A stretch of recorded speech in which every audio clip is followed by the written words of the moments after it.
Counsel?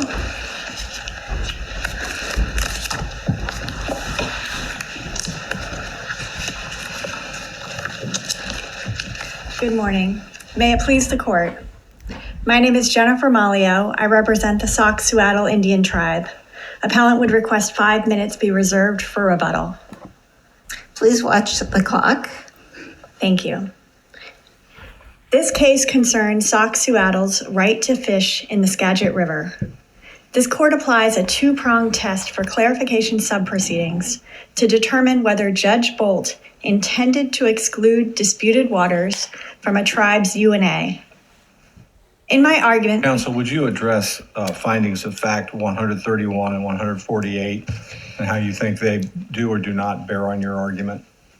Certainly. Finding of fact 131 is the paragraph where Judge Bolt discussed the UNA for the Sauk-Suiattle tribe. And Judge Bolt actually had 4 findings of fact related to Sauk-Suiattle. So they were 129 through 132. And at the district court level, the district court focused on finding of fact 131. But on the prong of ambiguity, we really need to look at all of the findings of fact. And finding of fact 129 talks about how there's a village at the Skagit River that belongs to the Sauk-Suiattle. It talks about how the tribe lived up and down the Skagit River. And then you do have finding of fact 131, which talks about the rivers in the Sauk-Suiattle's UNA, but does not name the Skagit River. It names the Cascade River and it names the Sauk River. And those two rivers both flow into the Skagit River. And in fact, the Cascade River flows into it to the northeast of where the Sauk River flows into the Skagit. And the only connection between those two, the only waterway connection between those two, is the Skagit River. And I'm sorry, Your Honor, but I do not have 148 in front of me. Which refers to including the Upper Skagit tribe. The Upper Skagit's UNA? Yes, and I think what Your Honor is getting at is the notion of how the Judge Bolt did not include the Skagit River in finding of fact 131. Now, it's not mentioned in there. It's neither specifically excluded or included. And the Sauk-Suiattle would submit that this is what creates the ambiguity under prong 1 for the test, the Muckleshoot test, which is asks you to look at both the finding of fact itself as well as the facts in the record before Judge Bolt. And so if you look again at finding of fact 129, we have the village on the Skagit. So Judge Bolt talks about the Skagit River. He talks about it in 129. He talks about it in twice in finding of fact 129.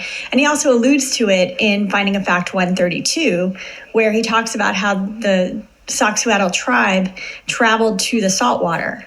And the only direct water connection the tribe would have to the saltwater, it would be over the Skagit River. So it struck me in reading your argument that you had a number of persuasive arguments, but they seem to go more to the, I think it's 25A6. It's like we have evidence, there is evidence in the record, or there's persuasive evidence of Sauk use of the Skagit that could change was UNA, that could change the decree, but not that the decree itself says that. So I'm wondering, is this more of a 25A6 type argument than a 25A1 type argument? Well, I believe it's a 25A1 argument, Your Honor, and that's because 25A1 in the case law that this court has had interpreting it talks about looking at the facts and the evidence before Judge Bolt, so the record before Judge Bolt, specifically. But the ultimate inquiry in an A1 case is, was the issue resolved by that decree, correct? Yes, but the method that this court has developed in interpreting the Judge Bolt's decree is to look at this two-pronged test of whether there was ambiguity, and then and this court has mentioned that test has somewhat collapsed into a single prong because of the fact that in looking at ambiguity, this court has talked about, well, you have to look whether Judge Bolt meant something other than the apparent meaning of the text.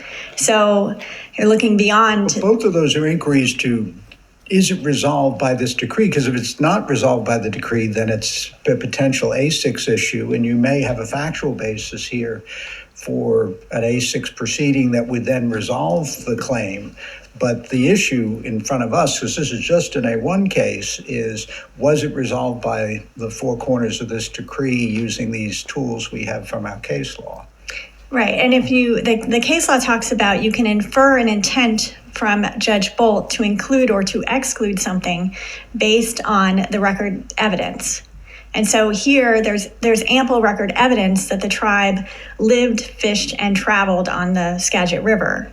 And so looking at that evidence, this is like the cases in Tulalip, the 2015 Tulalip case, or the Lummi 2017 case, where we're talking about there's a geographic anchor that has been omitted from the UNA description. And you can still infer the intent to include that geographic anchor based on Judge Bolt's findings and the record in front of him. And the way you infer that under this case law is by looking at natural routes of travel. So here we have... in those cases that you reference with the geographic anchors, they were more along the lines of they fished everywhere from so-and-so on the north to such and such on the south. And so the question is, well, what is included? They didn't fish at every single space between the north and the south. And so then we looked at travel routes and the like. But here he specifically included 9 tributaries, omitted the Skagit River, even though he included Skagit River in the UNA of the Upper Skagit in Finding of Facts 148. And in other cases, he would include tributaries and the river, the main river. And here he did not, notwithstanding that he cited that testimony from Anik, who references the Skagit River. So it's very hard not to read that and infer that he did not intend to include the Skagit River. So it's hard to see the ambiguity that you're arguing for. I see arguments from the text, from the record, for a 25A6 type case, but it's very hard to see that in a 25A1. Well, and then 25A6 would also allow the introduction of new evidence, but we feel there's evidence in this record that supports that determination. And so, because we're looking at Judge Bolt's intent, not just supporting a determination generally, it's did Judge Bolt intend to include that as a UNA, and that's what I'm struggling with. Well, and I think and you get to the point of the tributaries, but when you look at what Judge Bolt included, and you have these 2 rivers that flow into the Skagit River, but no real method of connecting between them except over the Skagit River. In those times, and we have evidence from Dr. Lane that the forest between there was impenetrable, that the Indians did not frequent the woods. And she talks about that in ER 110 through 111 and ER 90 through 93. She talks about how they use this river as their route of travel. And it's almost as though Judge Bolt, and again, we would say this is ambiguous, but Judge Bolt included these 2 geographic anchors that are on this river, and the only route of travel between these 2 areas of UNA is the river. And then was more because it was maybe obvious that the river was included, and then listed the tributaries, which would have been much less obvious because they would be off the main river system. And moving to prong 2, Upper Skagit under prong 2 had the burden to show that there is no evidence that the Sauk fished or traveled on the river. And they failed to meet this burden. In fact, there is ample evidence in the record, aside from Judge Bolt's findings of fact, that talk about the Skagit River itself. There is record evidence. There's the natural route of travel that I've talked about already, but there's also the finding of fact 129 and the record evidence that supports it, that the Sauk-Suiattle, which was the predecessor tribe to the Sauk-Suiattle, that they lived at the confluence of the Skagit River and the Sauk River. So it's it's logical to conclude that if they were fishing on one river and they lived at the corner of two, they were fishing on both. And you can also conclude that from Dr. Lane's testimony, where she talks about in ER 92 that the tribes located their villages along waterways so that they would have access to the fisheries. And then there's other evidence in the record. You mentioned Mr. Enick's testimony, and that's at ER 71, and Judge Bolt cited that specifically in finding of fact 131, which again creates ambiguity. Why would he cite to finding of fact to ER 71 and then not mean, which talks about the tribe living up and down the Skagit River and fishing wherever they lived? Why would he cite that if he wasn't intending to include the Skagit River in that UNA? And then there's also further testimony from Mr. Enick at ER 77, where he talks about how the Sauk fished the whole Skagit River. And then before Judge Bolt, there was also a Senate report, UPS 2, which was in the record here at FER 6, which talked about life on the Skagit River for the Sauk-Suiattle was a traditional life where they relied on the river as their main food source, which was salmon. And so their life revolved around the Skagit River. And then we also have the evidence in the record that the Skagit River was important for them to travel. And so you have Dr. Lane again talking about how the forest made the woods impenetrable, the deep forest, and how the Indians were not did not frequent the forest, that it was silent and trackless according to early settlers, and that they located villages near the waterways so they could use them as points of access. And you have other evidence in the record that at 90 through 93 that talks about how the tribe could not reach the coast in winter times, and that was because the river was frozen. And so Dr. Lane talks about how in order to get to the reservation, the tribes needed to wait until the weather opened up the river.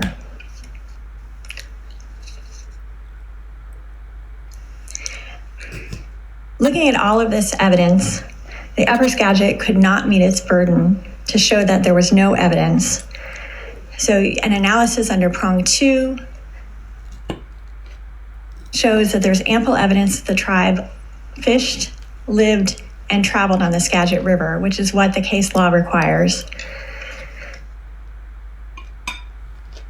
Moving to prong 1, appellant would submit that the differences between the findings of fact, between finding of fact 129 and finding of fact 132, as opposed to what's included in finding of fact 131, and the fact that there is the citation in finding of fact 131 to Mr. Enick's testimony, which talks about the Skagit River.